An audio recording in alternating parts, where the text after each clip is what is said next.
La desaparición de la niñez, de Neil Postman. Exactamente igual que el alfabeto y las máquinas de imprenta cambiaron el aspecto social y cultural del mundo, la TV está cambiando ahora a nuestra sociedad. En esta conferencia pronunciada ante la Children's Trade Association of America, el profesor Neil Postman argumenta que el concepto social de la niñez desaparecerá al finalizar este siglo. Quizás empezar diciendo que, básicamente, no hay más que dos tipos de conferencias que puedan darse en ocasiones como esta: las que llamo conferencias de buenas noticias y las conferencias de malas noticias. Una conferencia que da buenas noticias plantea, por regla general, un serio problema que el conferenciante procede a resolver. Y cuando lo logra, todo el mundo abandona la sala sintiéndose inspirado y fortalecido por una imagen de competencia humana. En otras palabras, las conferencias que dan buenas noticias son siempre entretenidas y divertidas, por lo que suelen pronunciarlas normalmente personas procedentes o bien de Houston, Texas o de California. Una conferencia que da malas noticias es algo totalmente distinto. En una conferencia de malas noticias, el conferenciante plantea un problema grave y con ello termina. La audiencia se siente, como es natural, algo defraudada y a veces incluso un poquito enfadada. Poco puede hacerse, sin embargo, para remediarlo, excepto decirles, que nadie se lo llega a creer, que el enfado es lo que da más ímpetu al pensamiento. Así que al conferenciante no le queda más remedio que tomar otra vez el avión y regresar a Nueva York, que es de donde sale la mayoría de los conferenciantes de malas noticias. Todo esto no es más que para deciros que os tenéis que preparar para una buenísima conferencia de malas noticias. Mi argumento es que la televisión está causando la rápida desaparición de la niñez en América, que la niñez probablemente no sobrevivirá al final de este siglo, y que este estado de cosas representa un desastre social de primera magnitud. En cuanto presente todo mi argumento, dejaré de hablar. No quiero con ello decir que no existe solución alguna para este problema, sino que mis propios recursos de imaginación para encontrar soluciones no van más allá de mi captación del problema. Pero si lo podéis soportar, entonces dejad que comience mi argumento diciéndoos que la niñez es un artefacto social en una categoría biológica. Nuestros genes no contienen instrucciones algunas sobre quién es un niño y quién no lo es. Y las leyes de supervivencia no requieren que se haga distinción alguna entre el mundo de un adulto y el mundo de un niño. De hecho, si la palabra niños la aplicamos en su significado a una clase especial de personas que, con edades comprendidas más o menos entre los 7 y pongamos por caso los 17 años, personas que necesitan unas formas especiales de nutrición y protección y que son consideradas cualitativamente como distintos de los adultos, entonces existen amplia evidencia que los niños existen desde hace menos de 400 años. Realmente, si empleamos la palabra niños en un sentido más completo, tal y como esta palabra lo comprende el americano medio, la exuberancia de la niñez no sobrepasa en mucho los 150 años. Por tomar un pequeño ejemplo, la costumbre de celebrar el cumpleaños de un niño no existía en América durante casi todo el siglo XVIII, y el fijar con precisión la edad de un niño es, de hecho, una tradición cultural muy reciente que no tiene más de 200 años. He aquí un ejemplo más importante. En fechas tan avanzadas como 1890, los colegios de segunda enseñanza abarcaban solo el 7% de la población, con edades comprendidas entre los 14 y los 17 años, junto con muchos niños más jóvenes. El 93% restante trabajaba en labores de los adultos, algunos de ellos desde el amanecer hasta el anochecer, en todas nuestras grandes ciudades. Pero al empezar, cometíamos un error si confundiéramos realidades o hechos sociales con ideas sociales. La idea o el concepto de la niñez es uno de los grandes inventos del Renacimiento, quizás el más humano que éste haya tenido, junto con la ciencia, con la libertad estatal y religiosa de la nación. La niñez, en su doble vertiente del principio social y condición sociológica, surgió alrededor del siglo XVI. Hasta aquellos tiempos, a los niños, incluso los de 6 y 7 años, no se les consideraba fundamentalmente distintos de los adultos. El lenguaje de los niños, su forma de vestir, sus juegos, sus tareas y sus derechos legales eran exactamente los mismos que los de los adultos. Pero se reconocía, sin embargo, naturalmente, que los niños solían ser más pequeños que los adultos, no confiriéndoles este hecho ningún estatuto especial, y no existía, por supuesto, ninguna institución especial dedicada al desarrollo de los niños. Antes del siglo XVI, por ejemplo, no existían libros sobre la crianza de los niños, ni tampoco ningún libro sobre la mujer en su papel de madre. Los niños, por tomar otro ejemplo, participaban siempre en los cortejos fúnebres. Nadie encontraba ninguna razón para apartarlos de la idea de la muerte. No se encuentra con anterioridad al siglo XVII ninguna referencia sobre la forma de hablar de los niños o jerga infantil, mientras que después son abundantísimas. Si habéis visto alguna vez pinturas del siglo XIII o el XIV, habréis fijado que a los niños siempre se les representa como pequeños adultos. Exceptuando el tamaño, carecen de todas las características que solemos asociar con la niñez, y nunca aparecen solos en el lienzo, es decir, aislados de algún personaje adulto. Dichos cuadros representan con suma precisión la forma de percibir sociológica y socialmente a los niños antes del siglo XIV. En su maravilloso libro sobre el siglo XIV llamado A Distant Mirror, un espejo distante, Barbara Tuchman resume así la situación. Si los niños llegaban vivos hasta los 7 años, su vida reconocida empezaba más o menos como la de un adulto en miniatura. La niñez ya había quedado atrás. Ahora bien, el por qué esto era así es algo difícil de explicar. Uno de los temas, como lo indica la señora Tuchman, es que la mayoría de los niños no sobrevivían. Su índice de mortalidad era enormemente alto, y es solo a finales del siglo XIV cuando los niños aparecen mencionados en los testamentos, lo cual indica que los adultos tenían pocas esperanzas de verlos vivos durante mucho tiempo. No cabe duda que en aquellos tiempos los adultos no se comprometían emotivamente con los niños de la misma forma que hoy día aceptamos todos como normal. Además, a los niños también se los consideraba sobre todo como útiles desde un punto de vista económico, interesándoles a los adultos mucho menos su carácter y su inteligencia que su capacidad de trabajo. Quizás la razón más poderosa para que hubiera esa ausencia de la idea de la niñez se encuentra en el medio ambiente de comunicación propio de la Edad Media. Es decir, como la mayoría de la gente no sabía leer o no necesitaba saber leer, un niño se convertía en un ser adulto, en un adulto con plena participación, tan pronto como él o ella aprendían a hablar. Al hacerse todas las transiciones sociales importantes a través de una comunicación oral directa, la plena competencia de la palabra y del oído, que se alcanza normalmente a los 7 años, resultaba ser la línea divisoria entre la infancia y la vida adulta. Es por ello por lo que la Iglesia Católica designó la edad de los 7 años como la edad en la que una persona es capaz de diferenciar entre el bien y el mal, la edad de la razón. Por eso a los niños se les colgaba junto con los adultos por robar o asesinar, y por ello es por lo que no había en la Edad Media nada que pudiera asemejarse a la educación elemental. Porque allí donde la biología es causa determinante de la comunicación o competencia comunicativa, no existe necesidad para una educación de este tipo. En otras palabras, no había ninguna etapa intermedia entre la infancia y la edad adulta, porque no resultaba necesaria, por lo menos hasta la mitad del siglo XV.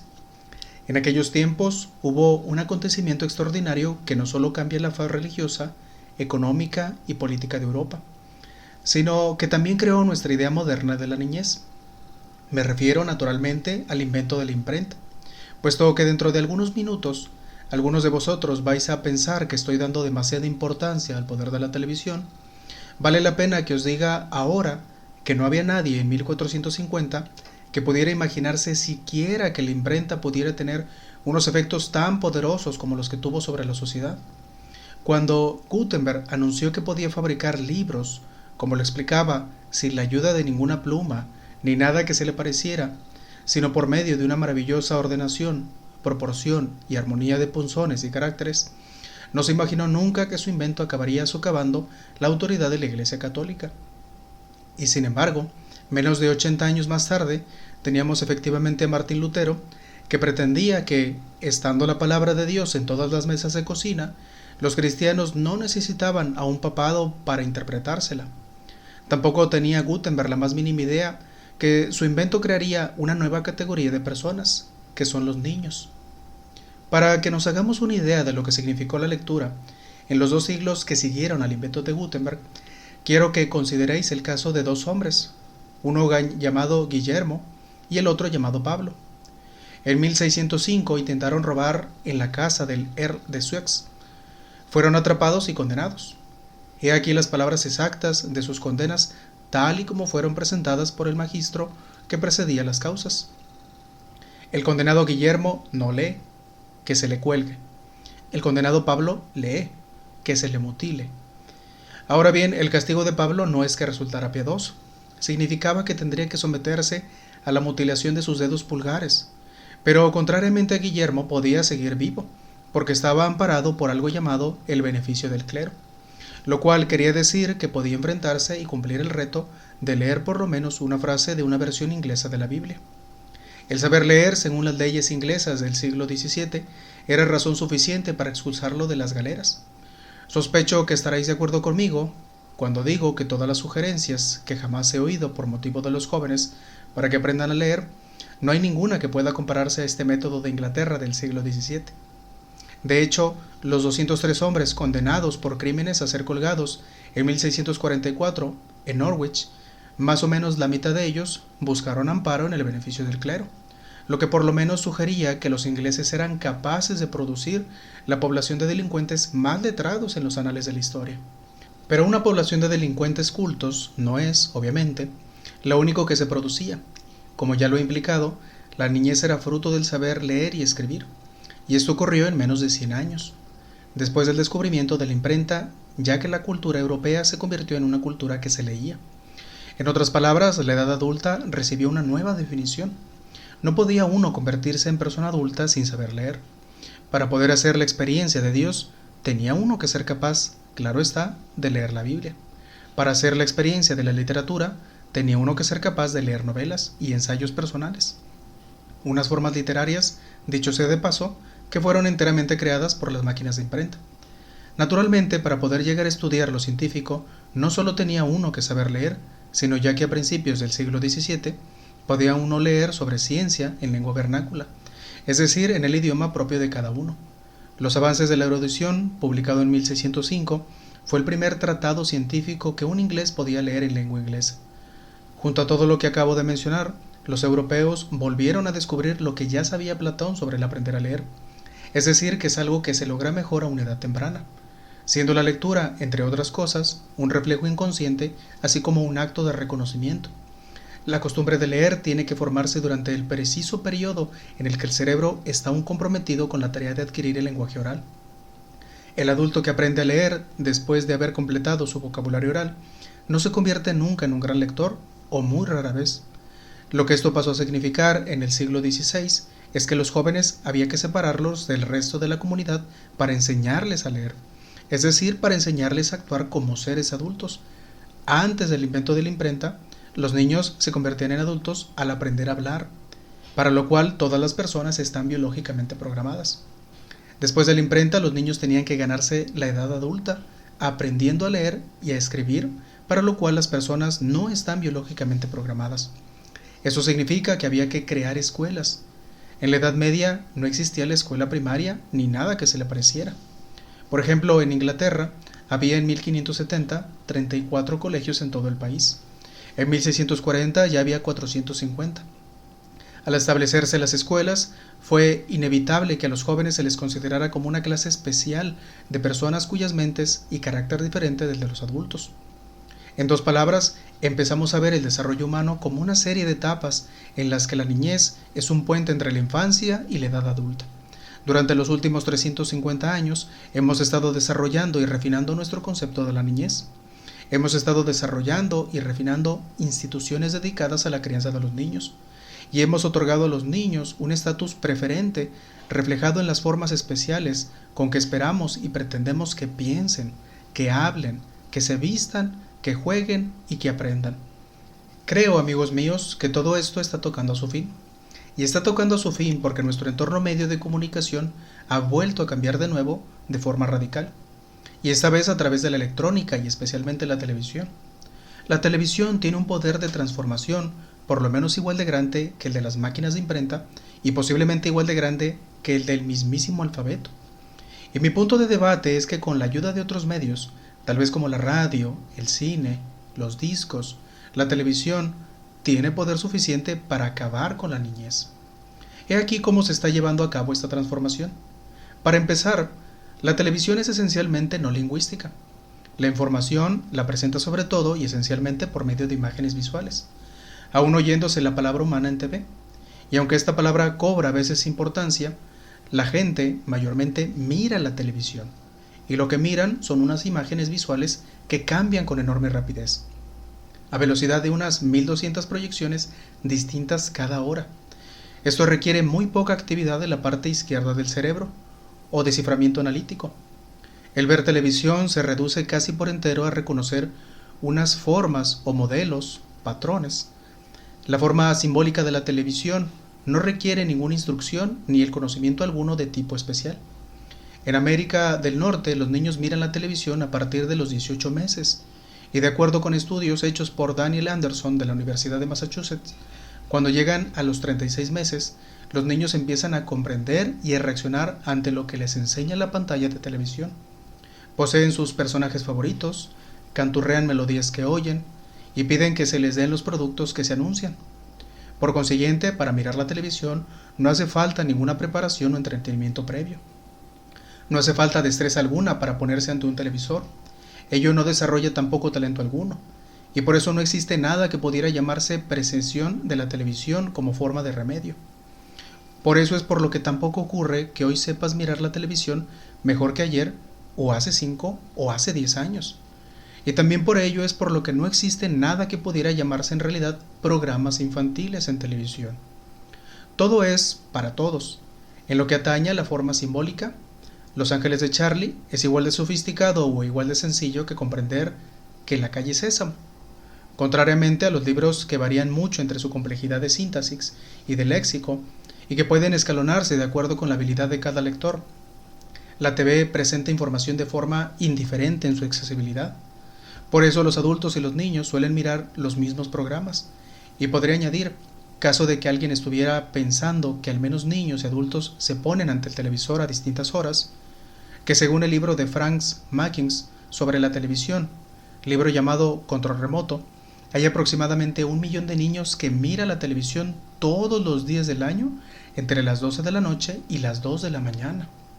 Lo que digo por consiguiente es que la televisión borra la línea divisoria entre la niñez y la edad adulta de dos maneras distintas. En primer lugar, porque no requiere instrucción alguna para comprender su forma, y en segundo lugar, porque no segrega a su audiencia. Comunica la misma información ante el mundo de forma simultánea, sin tener en cuenta la edad, el sexo y el nivel de educación. La televisión también borra la línea divisoria de otras maneras. Puede uno decir que la diferencia fundamental que existe entre el adulto y el niño está en que el adulto conoce ciertas facetas de la vida, sus criterios, sus contradicciones, su violencia, sus tragedias, que no se considera apropiado que los niños conozcan. A medida que los niños van avanzando hacia la edad madura, les vamos revelando estos secretos de la manera que encontramos psicológicamente asimilable. Por eso existe algo que se llama literatura infantil. Pero este estado de cosas la televisión lo imposibilita. Al funcionar casi las 24 horas del día, necesita un constante suministro de novelas e información interesante. Esto significa que todos los secretos de los adultos sociales, sexuales, físicos, etc., tienen que quedar al descubierto. La televisión fuerza a que toda la cultura salga del armario. En su deseo de encontrar información nueva y sensacional para tener a su audiencia, la TV tiene que tocar todos los tabús existentes dentro de la cultura: incestos, divorcio, promiscuidad, corrupción, adulterio, sadismo. Cada uno de ellos no es ahora más que un tema para un espectáculo de televisión. Y claro, en este proceso cada uno de ellos pierde su papel de secreto perteneciente exclusivamente a los adultos. Hace algún tiempo, mientras miraba un programa de televisión llamado El Vidal Season Show, me topé con el ejemplo más óptimo y exacto de lo que intento deciros. Vidal Sassoon es un famoso peluquero cuyo espectáculo de TV consiste en una mezcla de consejos de belleza, información sobre dietética, sugerencias para mantenerse sano y forma, y psicología pop. Al llegar al final de un fragmento del espectáculo, en que una atractiva señora había realizado una demostración de cómo se preparaban unas legumbres, apareció el tema musical, y Sassoon solo tuvo tiempo para decir esto: no os vayáis, volveremos con una maravillosa nueva dieta, y luego un rápido repaso al incesto. Casi tuve un paro cardíaco, pensé, ¿qué es lo que Sófocles pensaría si tuviera que echarle un rápido vistazo al incesto? Como verán, la televisión es implacable a la hora de revelar y trivializarlo todo, tanto lo privado como lo que produce vergüenza. No lo puede remediar. El tema del confesionario y la oficina del psiquiatra es ahora de dominio público, y de fuente fidedigna tengo la noticia de que muy pronto tendremos, nosotros y nuestros niños, la ocasión de ver los primeros experimentos serios de la televisión comercial que nos presentarán la desnudez, que probablemente ya no chocará a nadie, ya que los anuncios de TV nos han estado enseñando durante años algunas formas suaves de pornografía, como, por ejemplo, los anuncios de los Dessinger Jeans. Y tocando el tema de los anuncios, el millón de estos que la juventud americana verá en los primeros 18 años de su vida, también contribuirá a revelar a la juventud todos los secretos que en su época eran patrimonio de los adultos. Todo, desde los sprays vaginales hasta los seguros de vida y las causas de los conflictos matrimoniales. Y sin omitir la contribución de los news shows, espectáculos de noticias. Estas extrañas distracciones que presentan a la juventud unas imágenes sumamente intensas de los fracasos de los adultos e incluso de la locura.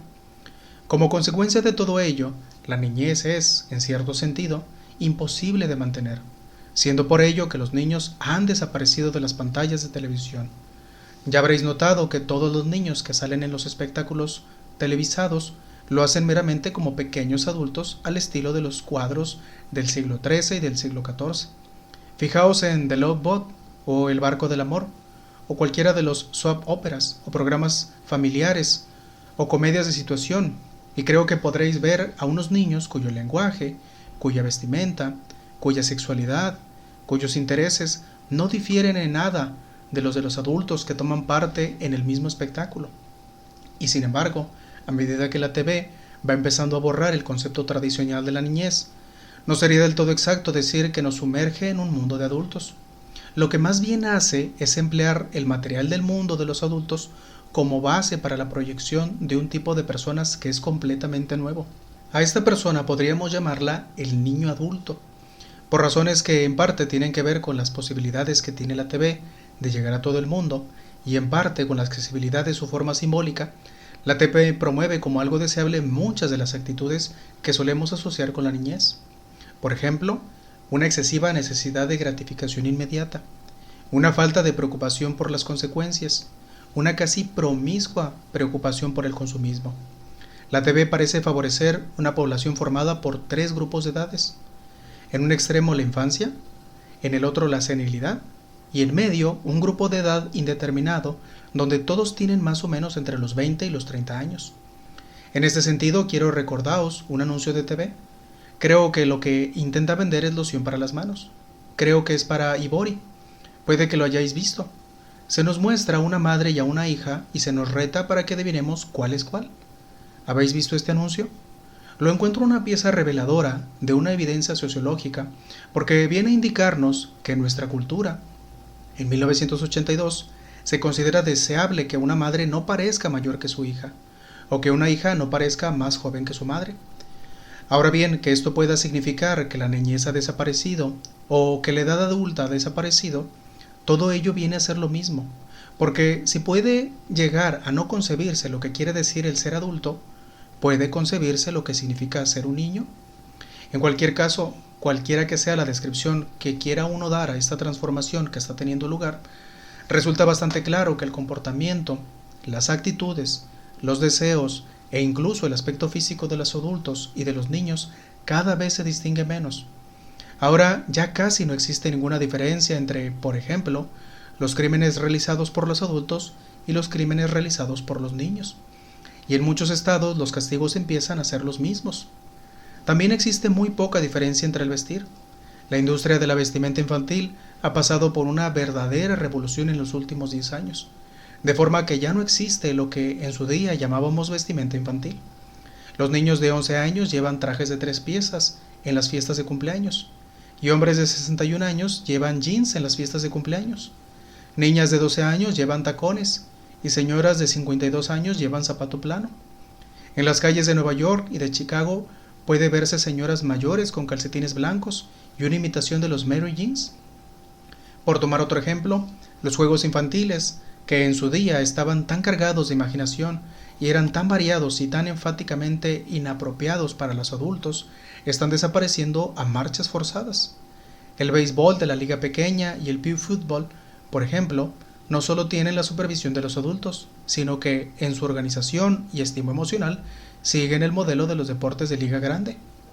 Los bocates, etc., en su tiempo, solo apropiados para los paladares, ojos y estómagos poco exigentes de los niños, ahora son también manjar aceptado por los adultos. Si nos fijamos un poco, viene esto confirmadísimo en los anuncios del McDonald's y el Burger King.